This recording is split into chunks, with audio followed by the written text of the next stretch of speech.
Ricky Rubio is not, whatever you think of Ricky Rubio, he is not even remotely close to the type of point guard, let alone as good of a point guard as either of those two were. And I don't feel for 1 second that our new coach really believes at all that Ricky Rubio is the right guy to be his point guard and run his system and be one of the leaders of his team. And everything everywhere says that Chris Dunn is that guy.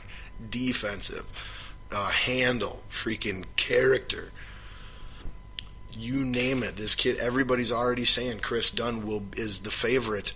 Whoever drafts this point guard, he is the favorite to win Rookie of the Year award next year. Not Ben Simmons or Brandon Ingram, the guaranteed top 2 picks. No, Chris Dunn is the one that all the experts are saying he's the odds-on favorite to win MVP. That's how good he is. He can start day one, as he can be the starting point guard day one of a good playoff NBA team. That's the take on this guy. That's the run on this guy. And everything I've read, everything I've seen, everything I just know in general about basketball, I have no reason to disagree. This guy looks like a CP3. He looks like a Derrick Rose minus the injury. He looks like, even if you want to go a little more modest, he looks like a Mike Conley. He looks like a Jeff Teague. He looks like a starting point guard in today's NBA that can play both offense and defense against the elite point guards in the rest of the league, like Russell Westbrook's and Steph Curry's, and hold his own on both ends of the floor and not be one-dimensional offensively, where all I can do is distribute the ball. I'm no threat to score whatsoever. He can score, he can distribute, he can defend. This is the guy. This is the guy. And then when the Timberwolves draft, which I am predicting, Timberwolves draft Chris Dunn, point guard, out of Providence, with the 5th overall pick. Hallelujah. I will be jumping up and down and ecstatic. Then at that point in time, we are on the phone with the number 6 picking New Orleans Pelicans, with the number 8 picking Sacramento Kings, with the number 11 picking Orlando Magic, with the number 12 picking Utah Jazz, and with the number 14 picking Chicago Bulls. And we are trading Ricky Rubio to one of those teams for that draft pick and maybe some other pieces thrown in around it on both sides. Boom, mark it down. Ricky Rubio is getting traded away from the T-Wolves tomorrow night, this Thursday night, tonight as you're listening to it. And our new savior point guard is coming to complete our team, and it is going to be Chris Dunn at the point, with Zach LaVine at the 2 and Andrew Wiggins at the 3 and Big Cat at the 4 or the 5, and then we're just missing that final big guy piece, which we are going to get somewhere between picks 6 and 14 in this draft when we trade Rubio for that pick and take whoever we want out of this incredible plethora of size that is available, picks 9 through 20 in this draft. Like I said, the top 8 are where you're getting your more surefire talents, but 9 through 20 has tons and tons of size potential. So it's the Timberwolves have to make this happen, as I'm saying it. But anyway, continuing just a little bit longer in our mock here, and then we'll just shut it down, move on to other stuff. The New Orleans Pelicans are in desperate need of a point guard, and they are picking 6. They are heartbroken to not get done. Look for them to possibly trade up even maybe to 3 or 4 to get him. There is no way that Dunn falls to 6. But if Dunn is somehow still available at 6, that is as far as he goes. The Pelicans will not pass on him for a second. He will be gone in the blink of an eye. However, I have him with the Timberwolves because that's what I want to happen. So with the New Orleans Pelicans still needing to go guard, having the big potential talent, in Chris and Bender not tempting them anymore, really their only choices here is Jamal Murray from point guard / shooting guard from Kentucky, Buddy Hield, shooting guard from Oklahoma, and Jaylen Brown, swingman, shooting guard / small forward. Those are really the only three options that they have here at this point, other than maybe trading the pick sideways for a veteran, like a Rubio or a Mike Conley or a whatever, something like that. I don't think they're going to be able to make a deal. Just my gut. I think they're going to end up going with Jamal Murray, hoping that he can play point guard as he did in high school, but he did not do well at college at the University of Kentucky because they already had a point guard and their best backcourt was him and the other point guard, and so he had to play shooting guard, but that worked fine for him because he can create his own shot off the dribble, and more importantly, he is an exceptional outside shooter as well as Buddy Hield. Those are the two best outside shooters in this draft class, and that is why a lot of people would like to see the T-Wolves get one of those two guys, because the T-Wolves do need to improve at their outside shooting.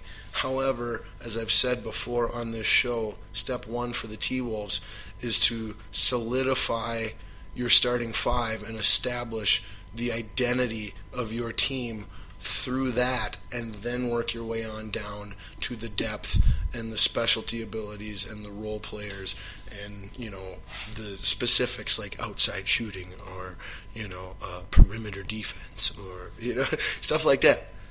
That's not where we should be looking at right now. We need to be solidifying our starting five and establishing what that identity is. And I don't see how, with Cat and Wiggins and Levine and Thibodeau coaching this, I don't see how Rubio fits into that identity whatsoever. I see how Dunn fits like a freaking glove. Dunn fits like a condom into that scenario. So, but like I said, I have the Pelicans not being able to trade, and because no one's really going to desire that sixth pick, I don't think at that time anymore. I think Chris Bender and Dunn are the three most desired players in this draft after Simmons and Ingram, and that's why I have them going in that order. I think Murray's got a little too many question marks and is a little too specialty in nature. Same with who do we just talk about? Same with Hield. Jaylen Brown, he's the exception. I think he's got the chance to be a stud, but he's got a little character issue around him, and that will cause him to drop a little bit. But so I have the Pelicans picking Jamal Murray, hoping that he can be their starting point guard, but if not, knowing that at least they've got help and improvement at their outside shooting. So then that would bring us to number 7 with the Denver Nuggets, who are picking again at number 15 and then again at number 19. Holy guacamole, like some of these teams are just, so look for them to be a possible trade up, trade down, or trade sideways for veterans. However, I think they end up staying put at number 7 and they resist Buddy Hield and take swingman Jaylen Brown, because they need, they got the point guard last year. They need, a solid 2 or 3, guy that can defend against, for lack of better terms, the Kobe Bryants of the league, even though I know Kobe retired,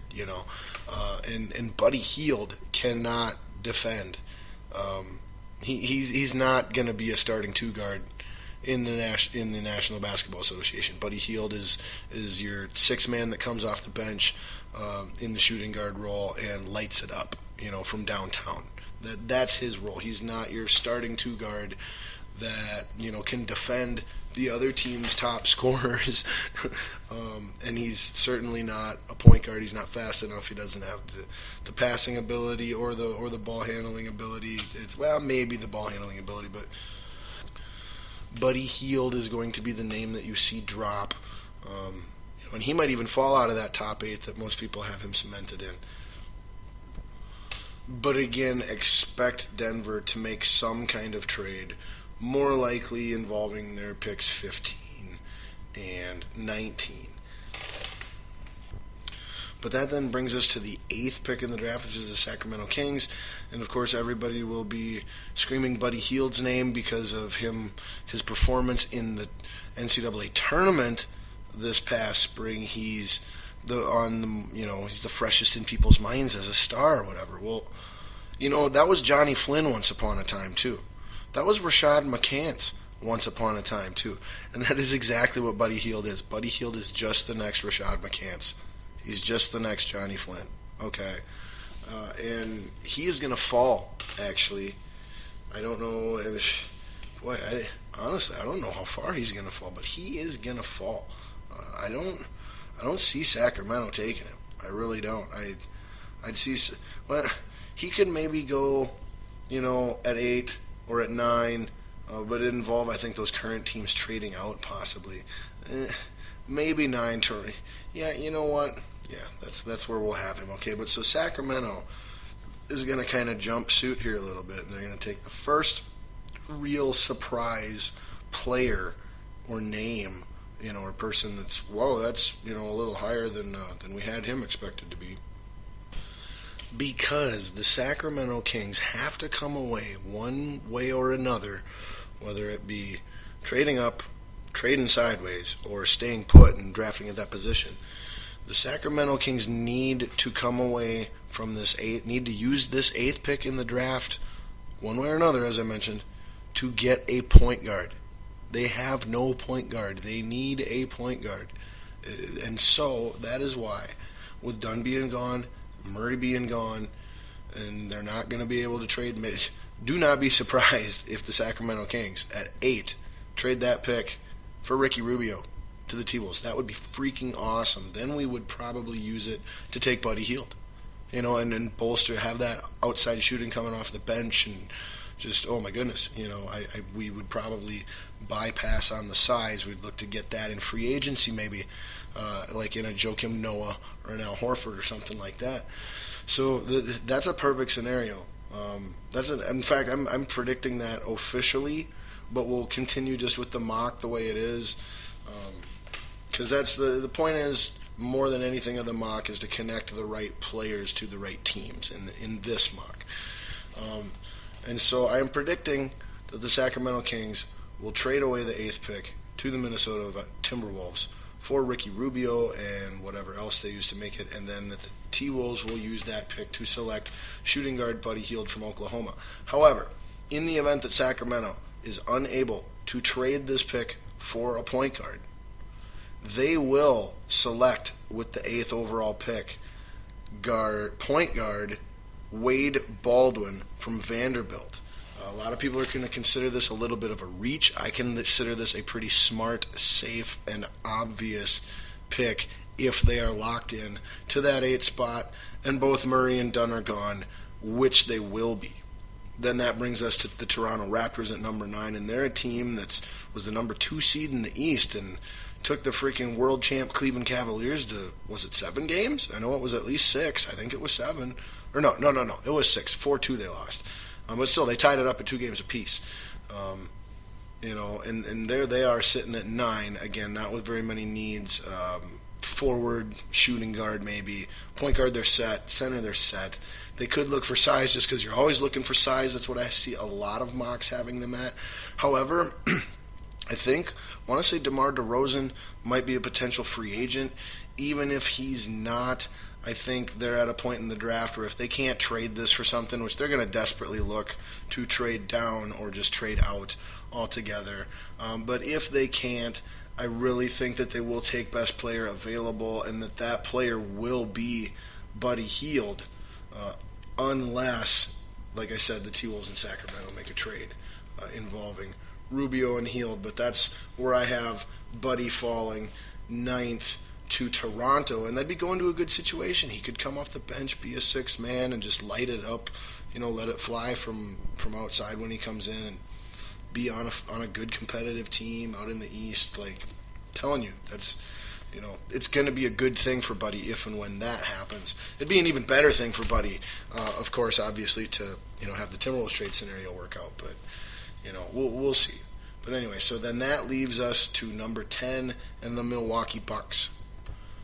Now, as far as the Bucks are concerned, they are really hoping and praying that there is some kind of point guard or shooting guard here available for them, as their center, it was a big free agent acquisition last year. Lots of money they paid on him, and he's really good.